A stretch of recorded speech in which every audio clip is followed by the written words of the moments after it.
Hello and welcome to lecture 15 of our Survey of Plasma Physics course.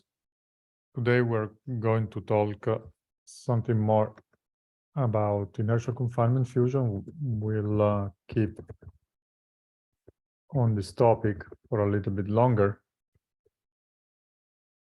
And we're going to look into some more details.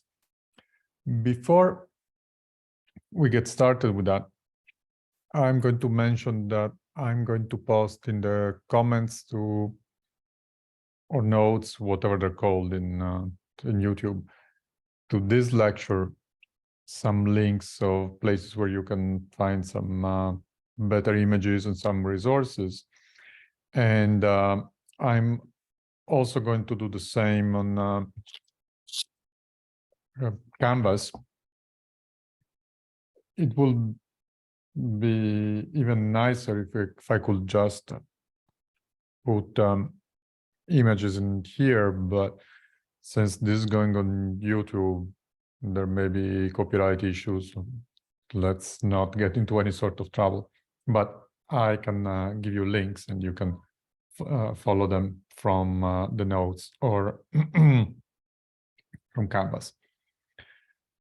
Okay, the first thing I would like to do today is to talk a little bit more about the Lawson criterion.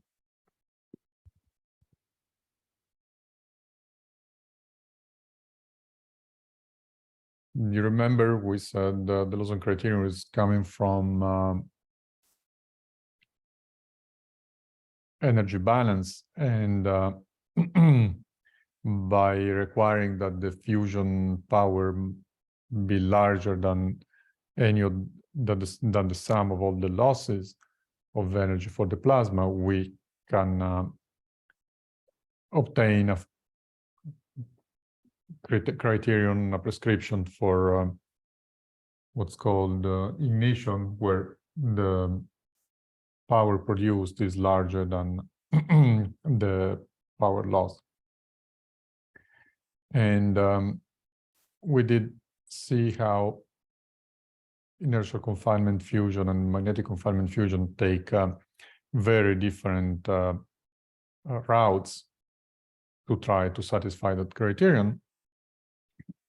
One of the critical component or quantities that enter that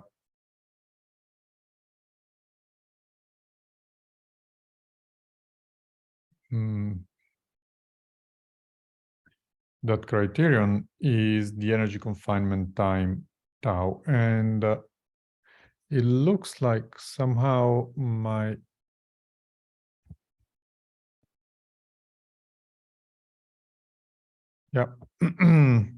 sorry about that. My OneNote is not syncing, so I'm going to pause for a second and see what is going on. Be right back. Okay, no idea what the problem was, but now it's syncing. Oh, we can continue. As I was saying, one critical component is the energy confinement time. If you remember, that's indicated with tau or tau sub e. Let me write it nicely.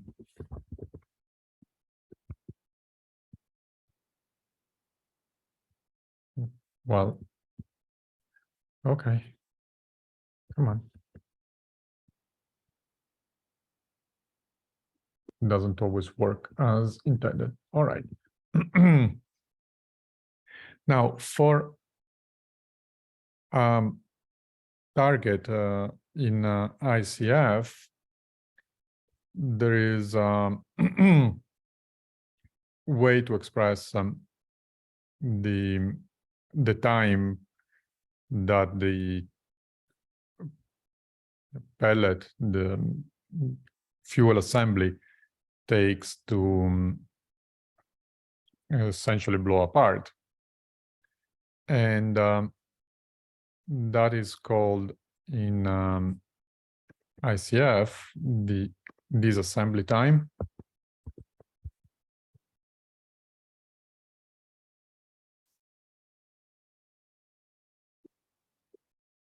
And that can be estimated as a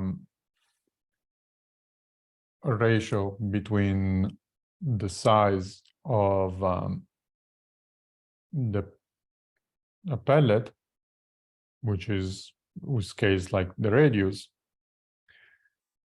and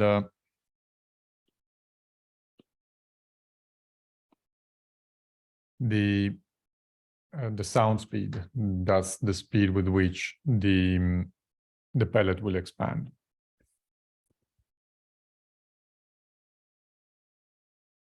There are more detailed calculations can be done. We're not going to look into any of those to give more accurate, if still rough, estimate. And I will just give you the final expression for that. And that expression for the disassembly time, is tau is proportional to R divided by 4 C sub S, where, as I've already mentioned, the symbols indicate the R is the size of the pellet, and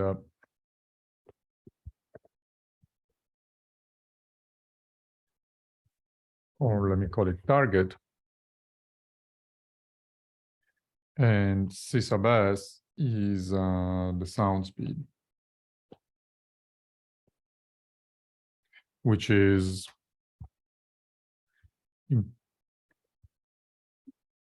a reasonable approximation, the velocity with which the target will blow itself apart.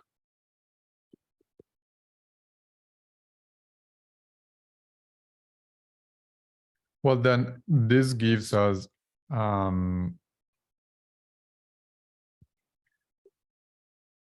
way to express the Lawson criterion in a slightly different way, or maybe it's very different, I don't know. Ignoring, so let me just make extra clear that we're all on the same page.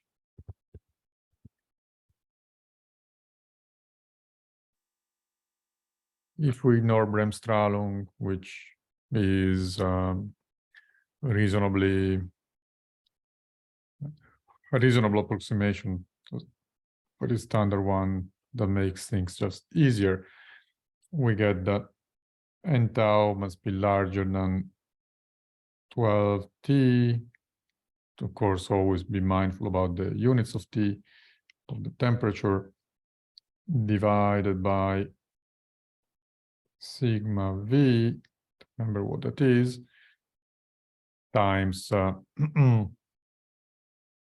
the alpha energy, so we call it E alpha.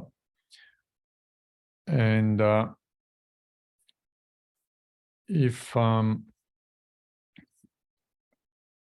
replace my expression for the disassembly time as an estimate of the energy confinement time, I obtain an expression, an alternative form of the Lawson criterion, and this is in ICF often, not always, given in these units. Maybe let me type that instead of writing with my pencil. So this is going to be grams over square centimeters.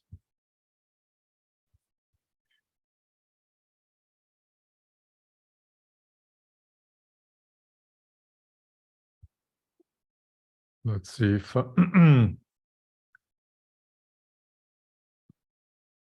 superscript works today. Yes.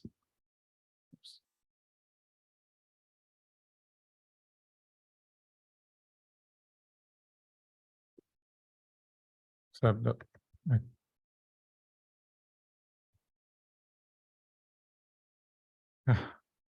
love Windows. Okay, got this. That is an alternative form of the Lawson criterion that you'll find pretty often in ICF. So what you'll occasionally hear about in ICF is this product rho r, and when you get a number, you know what is meant by that number, is how close that product is to the product required by the Lawson criterion. Okay, so that gives us more information about the Lawson criterion, and in particular in a format that is relevant to ICF, especially relevant to ICF.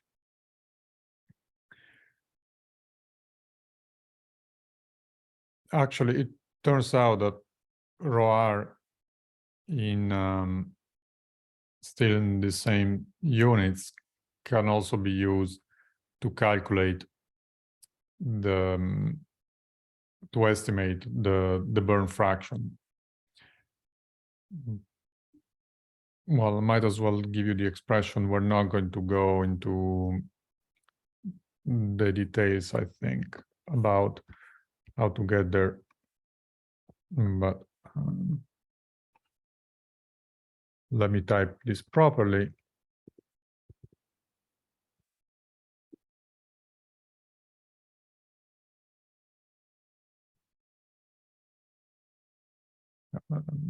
Out of the equation.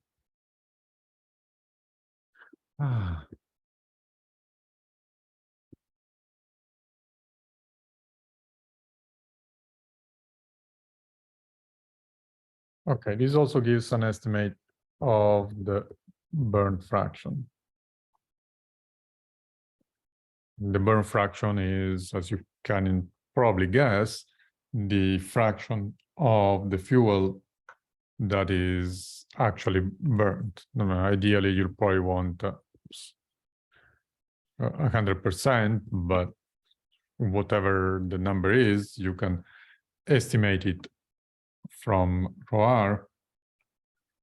Wrong pen. Phi, and this is indicated with phi sub b, and the estimate is rho r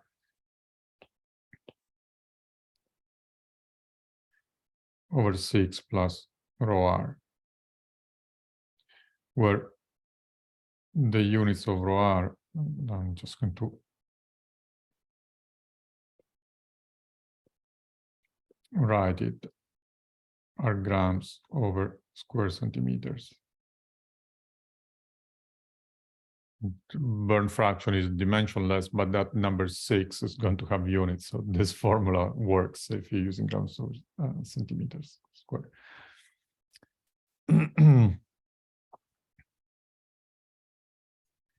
Now, let me remind you that this expression and also the expression for ρr for the different form of the Lawson criterion work for both direct and indirect drive.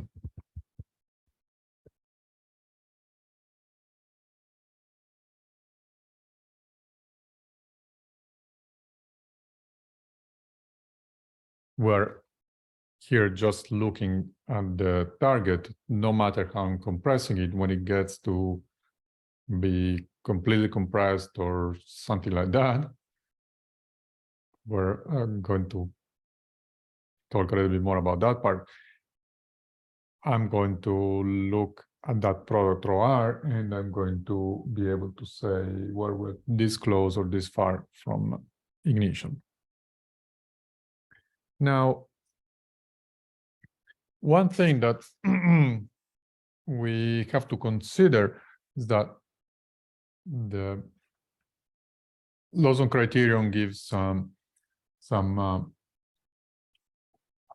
indication of the conditions you need to reach to start producing energy, but it does so by using a global energy balance. That's what is called a 0D model.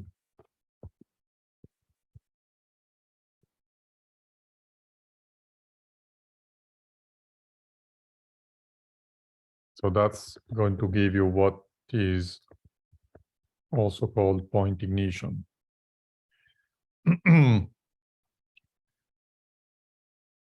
And not the problem, but the limitation of that approach is that in order to satisfy the Lawson criterion as written as a 0D model, you essentially will want the whole target to be at the same pressure, temperature, and so on. It's the same for tokamaks or stellarators or magnetic fusion devices. If you're curious to see at least a one-dimensional modification to that model, there are several papers around, and you may find them interesting or not. I did write a couple on a paper on that topic, and it is actually interesting to see that there is a non-zero difference. The profiles actually matter. At any rate, what this gives us in a sense is what is called volume ignition, not just the point ignition, but also the volume, where I say all my plasma is exactly in the same condition, and therefore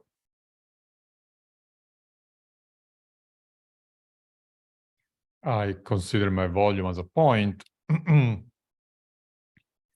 and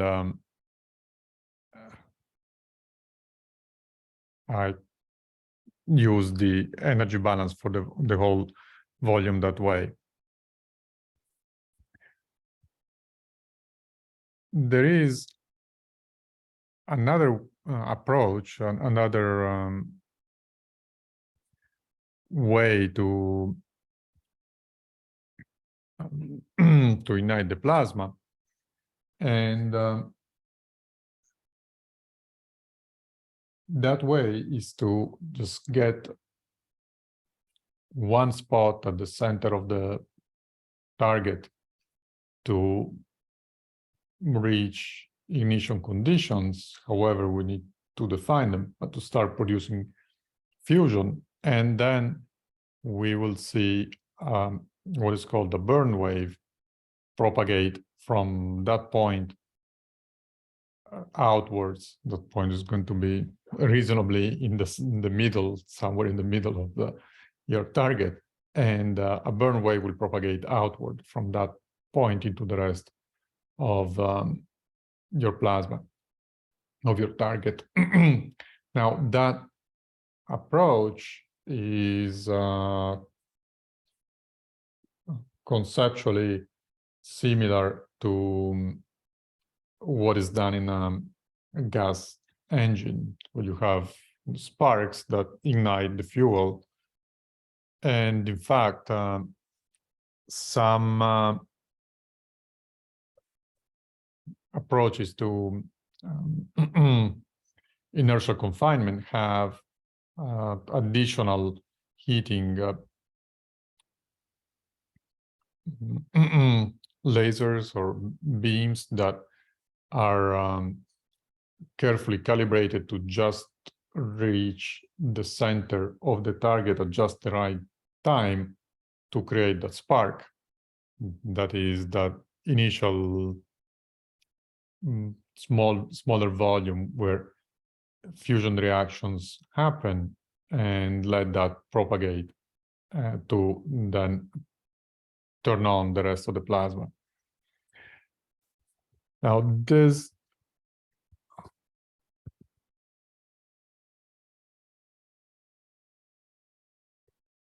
approach is called the hot spot ignition. And hot spot is a name that you'll hear or read pretty often ICF, because that's what's normally done. Turn on the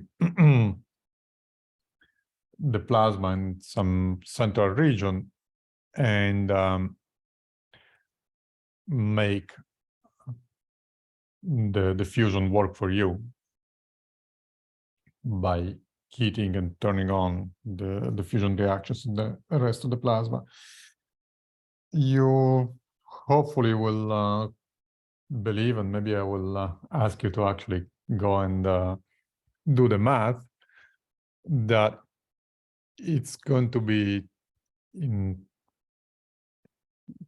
some sense of the meaning, some meaning of the word, easier to do this in terms of the amount of energy that's required than it is to do a volume ignition. You just need to get enough density temperature in one spot of the plasma, not in the whole plasma. That's going to be all for now for the discussion of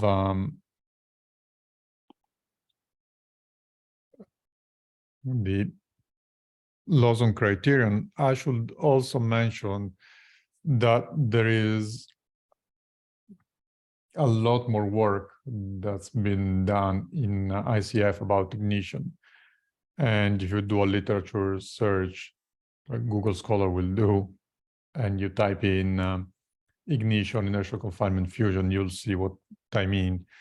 Because the definition of ignition, how do you go calculate what you precisely need to measure and so on and so forth, is a lot more delicate than what I've said so far may suggest.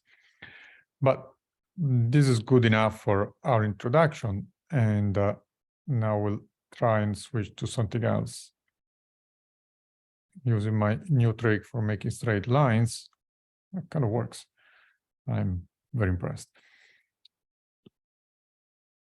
We're going to look into the steps that the, say, an ICF shot or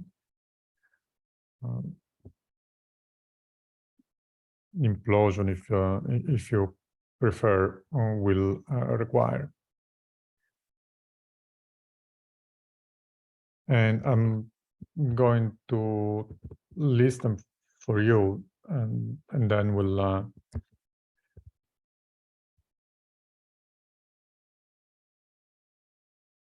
well, I was going to write experiment, but let me just call it a shot, because this is for now happening in experiments. But if we go and build inertial confinement power plants, this will still happen. Okay. Here, there is going to be an interaction phase. I will define these. That's the phase one. And then there is compression. I will also give you the reference of where I'm getting this from. You're probably going to find the same in any textbook. Deceleration, maybe the right spelling, better. And then finally, ignition and burn.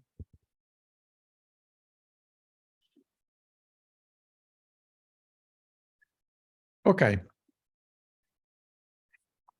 So let's start from the beginning, or let's start from number one. This is the point of your experiment or fusion production event, where you put energy into the capsule. And we said we're going to consider laser beams. In principle, you could also use particles, but in practice, what we're going to be interested in is laser beams or X-rays in a short light of some type. And I should mention, I don't believe I've said it before, the source of energy for the capsule, your target, is called a driver. Whatever type of light you're using or anything else,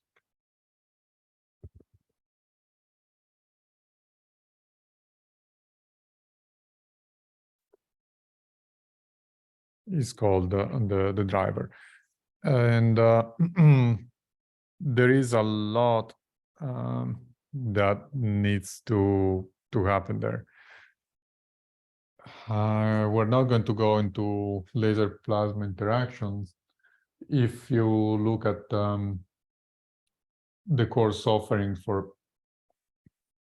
institutions where ICF is a major area of research, you may find that you will find, if you do go and look, that there are full graduate level courses just called laser plasma interaction. They consider a single type of driver, the laser type, and they're only concerned to learn or help you learn or instruct on how the laser light interacts with the plasma. We'll talk a little bit more about waves later, but what happens is that the laser light hits an initially solid target that starts blowing off, and it's superheated, therefore turns into a plasma. Now you have light going into a plasma and things get more complicated. There is going to be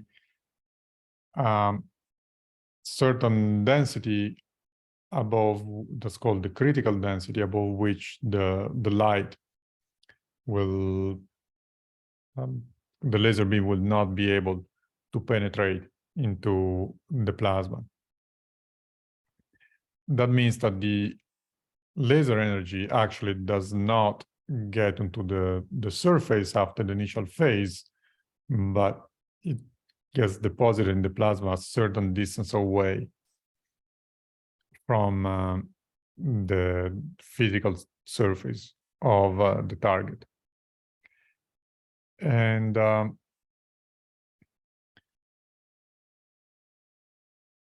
things get complicated, and I don't think I will want to tell you any more than this, but this is to emphasize that what we'll learn about waves is, in fact, also very important for ICF, even though we'll not go into the details.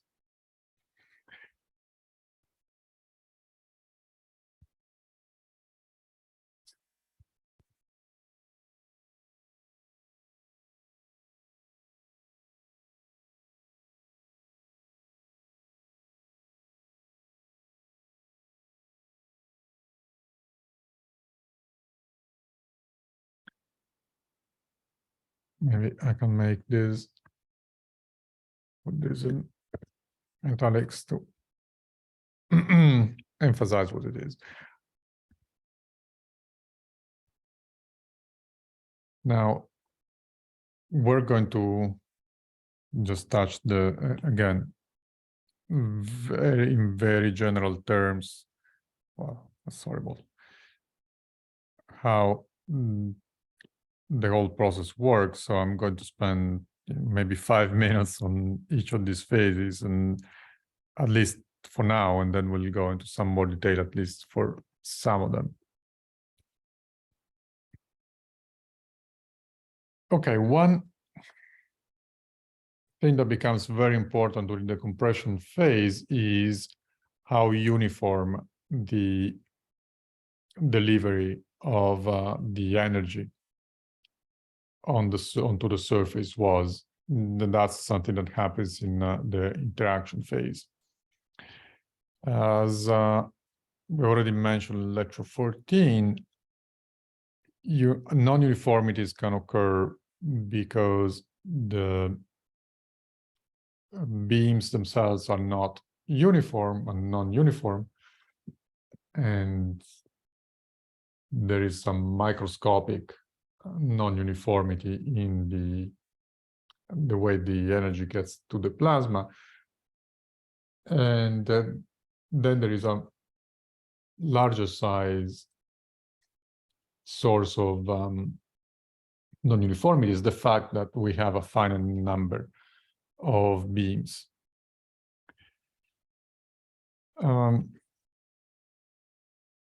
The way to deal with limited number of beams, as already mentioned, is in direct drive to increase the number of beams as much as you can. And in the indirect drive, we use X-rays to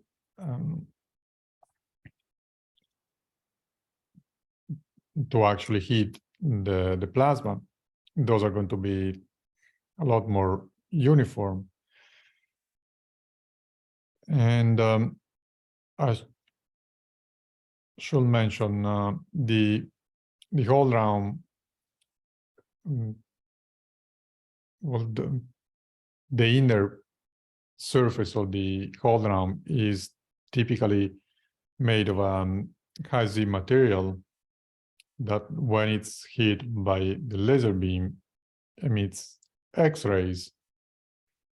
And that emission is a lot more uniform than what could happen in the direct drive case. But you also lose some of the energy from the laser beam to the X-ray. What the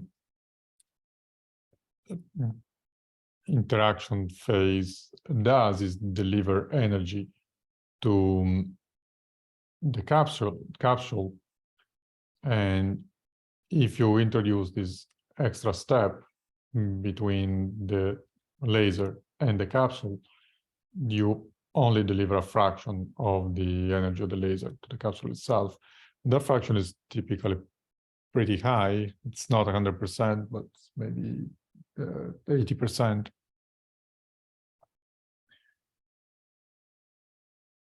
And as I think I've already mentioned, this is also the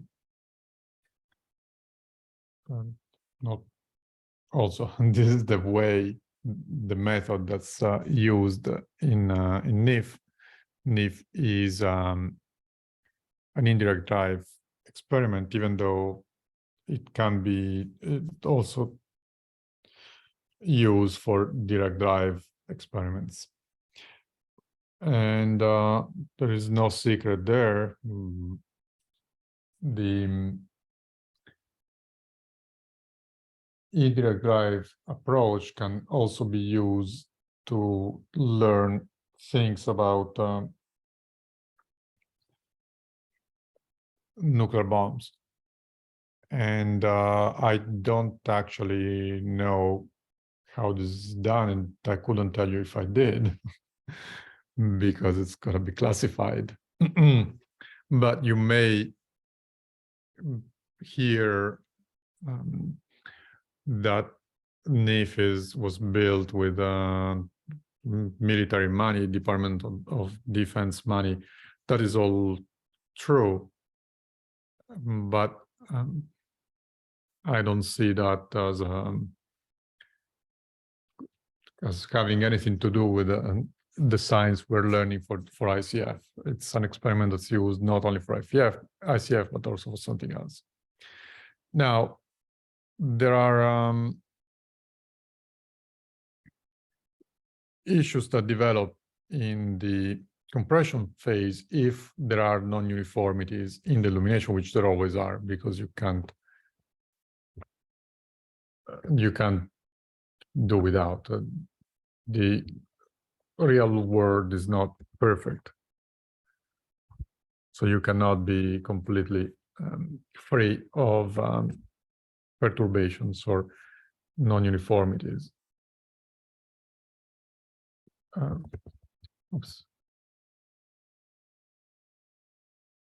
Instabilities develop if you have non-uniformities. That's the damnation of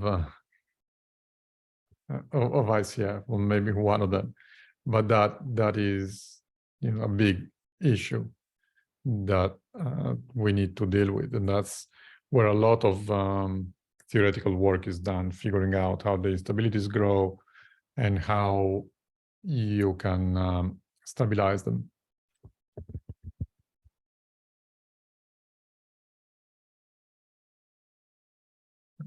Uniformities.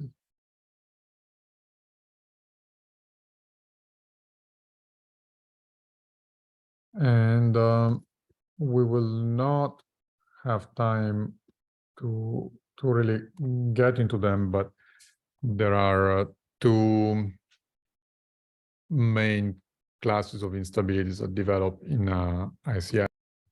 Now I'm going to cheat a little bit here and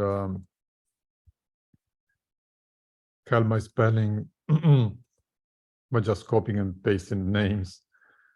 The two, well, four, but the two instabilities that develop, which come with 4 names total, are the no, the Rayleigh-Taylor instability. I've not thought of that. Easy fix. And these you may have heard of. It's the instability that makes a heavy fluid fall through light fluid when there is a force pointing from the heavy fluid to the light fluid.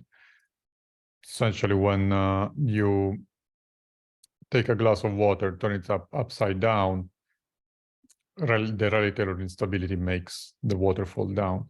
You may have heard, you may have seen, I've actually never tried because I'm a theorist, I don't need to try.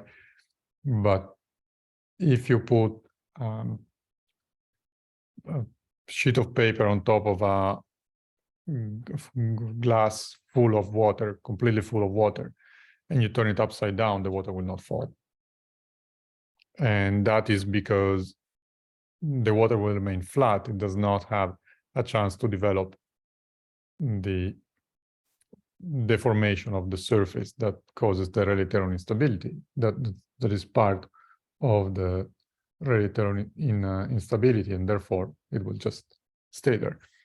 The other major instability you may not have heard of, it's called the Mayer-Meshkov instability. And as promised, I am going to cheat for the spelling here and just copy it here. The Mayer-Meshkov instability is conceptually somewhat similar to the Rayleigh-Taylor, except that it develops when a shock passes through an interface in the plasma. We've not talked about shocks yet. We'll get there. But shocks are an essential part in inertial confinement fusion.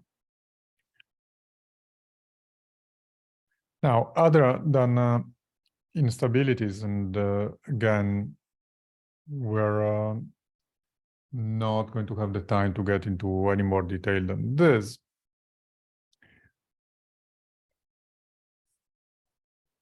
We have more issues to be concerned about other than instabilities. The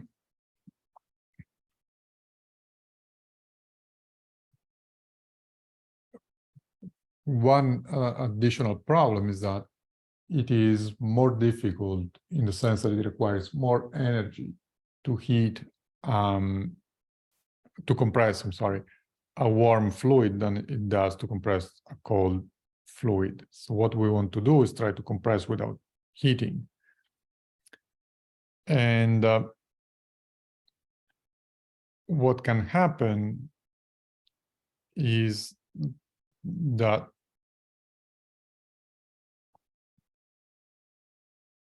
electrons get heated preferentially by the, especially if this is done with lasers. And the preheated electrons will preheat the rest of the fuel, and then it will be harder to compress it, and therefore we'll end up with a lower ρ. Remember that raw plasma density was plasma mass density was what we were aiming for.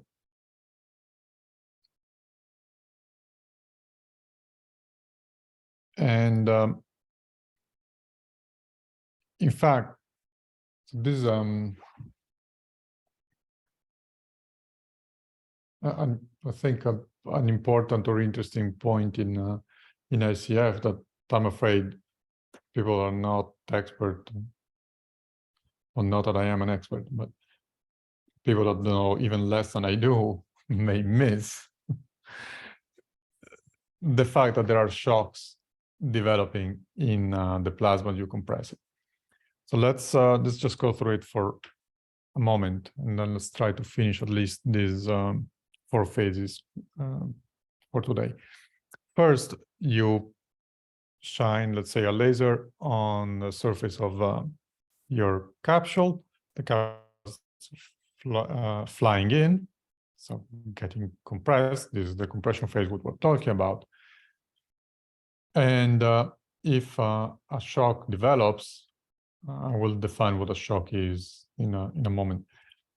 If a shock develops, the shock may preheat electrons, and the electrons will then preheat the rest of the plasma. So you would want to avoid shocks or limit the presence of shocks if as much as possible.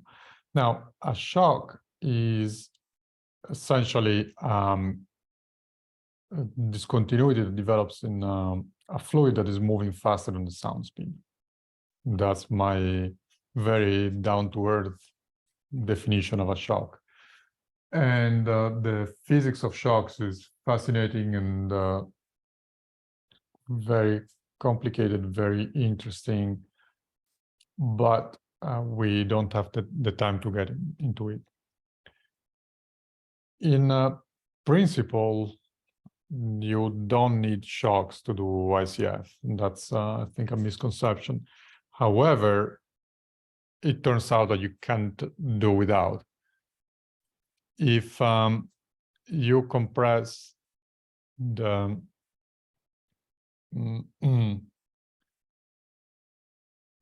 the target in such a way that shocks do not develop, that means that you're compressing it quite slowly, and that's not going to work. You need things to happen on faster timescales.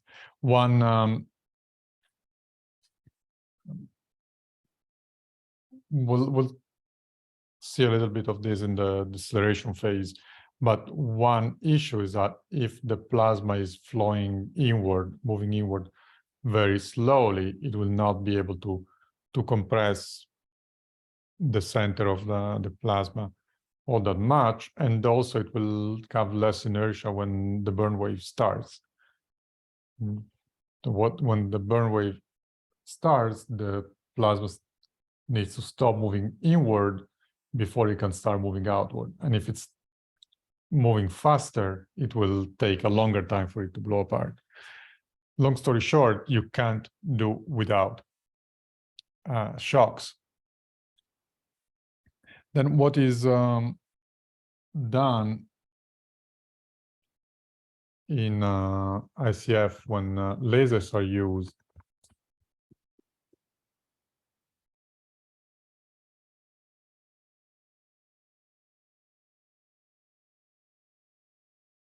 is to use low power pre-pulse.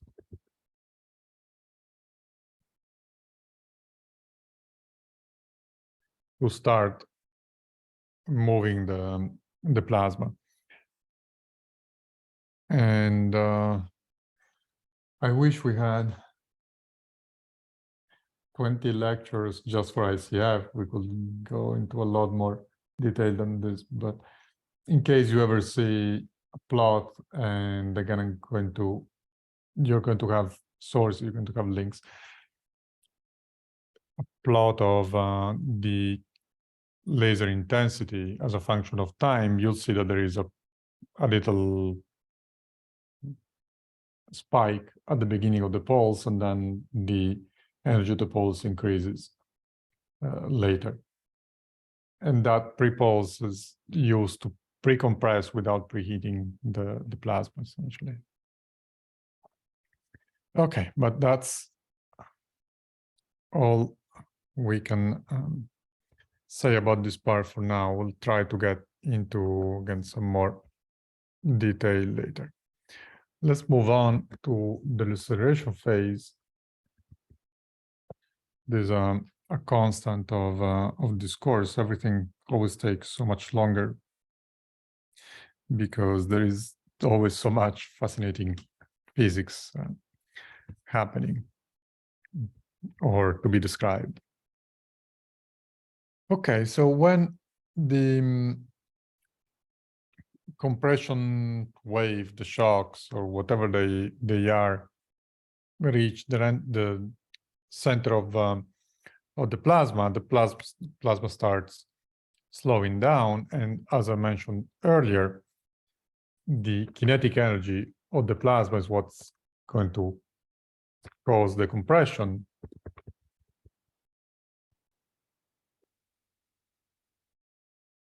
And in other words, the kinetic energy gets converted into internal energy.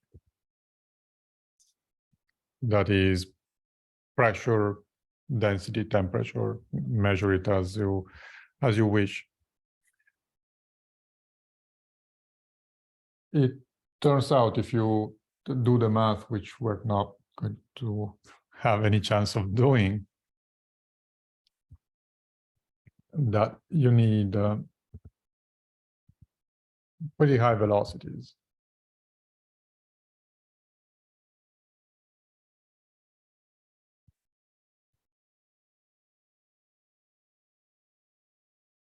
To make this work.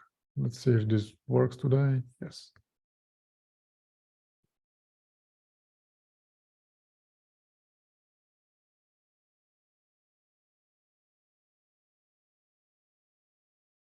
So you need 10 to the 5, you may see it in centimeters, centimeters, whatever, per second, so 10 to the 7. If you want it in kilometers, 100 of kilometers per second, not per hour.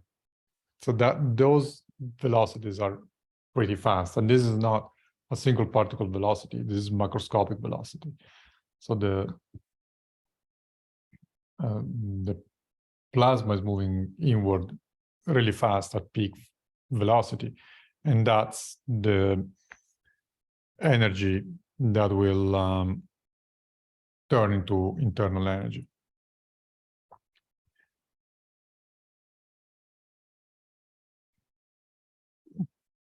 And yeah, it's actually, that's the order of magnitude. And for the exact number, it will depend on the design, could be 2 or 5 or whatever. It doesn't really matter for our purposes. All I wanted to say is that those velocities needs to be very high to ignite the hotspot at the center of the plasma. Let's leave it at that and at least spend a few minutes talk about the last phase, where the part that we were hoping for happens, that is ignition and burn. So if the temperature and density become large enough, with everything goes well, in the center of the plasma, the famous hotspot, then that plasma starts to burn. That is, ignition means that the fusion reactions start occurring. Now, the concept, as I stated, is, I will acknowledge, perhaps a little fuzzy, because you have to be more quantitative about how many fusion reactions do you need.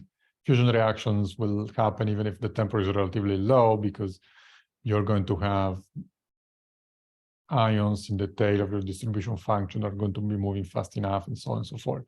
What you want is a net power balance, as we discussed earlier.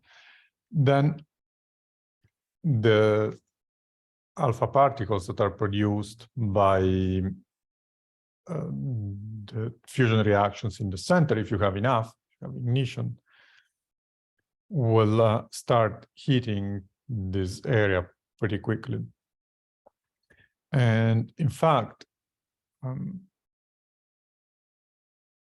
the reason why this is a very efficient heating process is that the plasma is so dense, remember we said its densities are 10, 11 orders of magnitude larger than in magnetic confinement, that even without magnetic fields, alpha particles and neutrons are pretty much captured. They can't escape the plasma, they just stop immediately. The mean free path is very, very short. And for that reason, the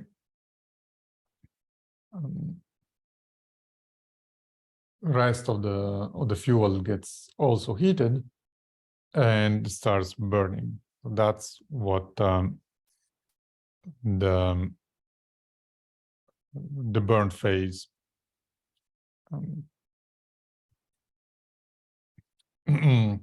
amounts to. This whole phase is pretty short in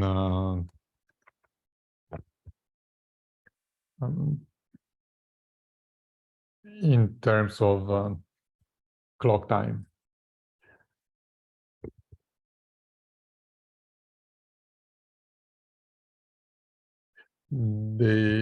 I don't have exact numbers for more recent experiment, but the order of magnitude is 10, maybe tens of picoseconds.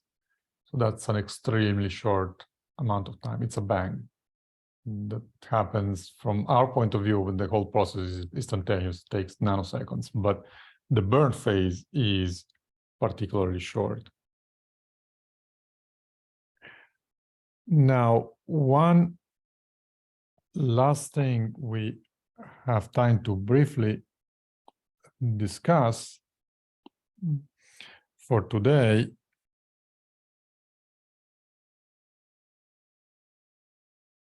is the concept of gain.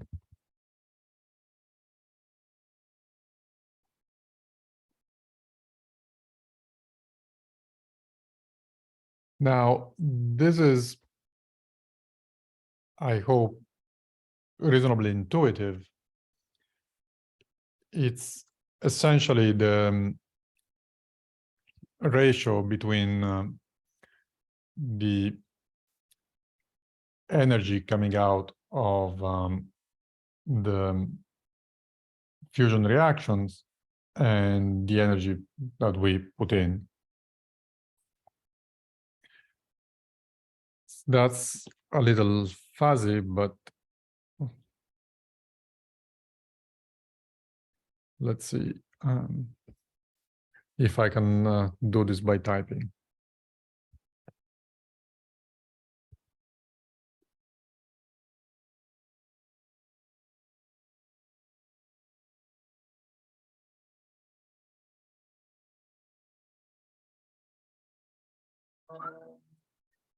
Sorry about that. But this took longer than expected and I'm getting alerts. Okay, energy produced by fusion divided by energy provided. And I'll have to be a little more careful about this part, but I will be momentarily. What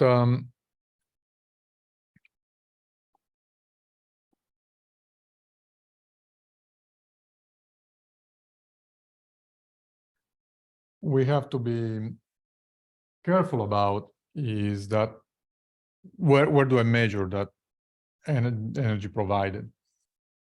Is the energy that gets deposited into the plasma? Is the energy of the laser that flies in? Is it the energy, if I'm using X-rays, okay, is it the energy of the X-ray or is it the energy of the laser? Or is it the plug, quote unquote, plug energy, that is how much energy did I pull out of the electrical grid to make my whole system work? And those are different numbers. we'll see the great historical results of NIF. They had, for the first time in history, again, a gain larger than 1, but we'll have to be careful about which gain we're defining, which gain was larger than 1. But this is what we want. This should be larger than 1. And actually, for future power plant, you'll want this to be of the order of tens or maybe more. And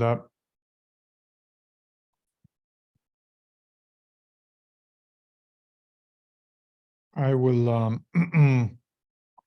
think this is not a bad place to mention this before we stop, that the process of driving lasers is extremely inefficient.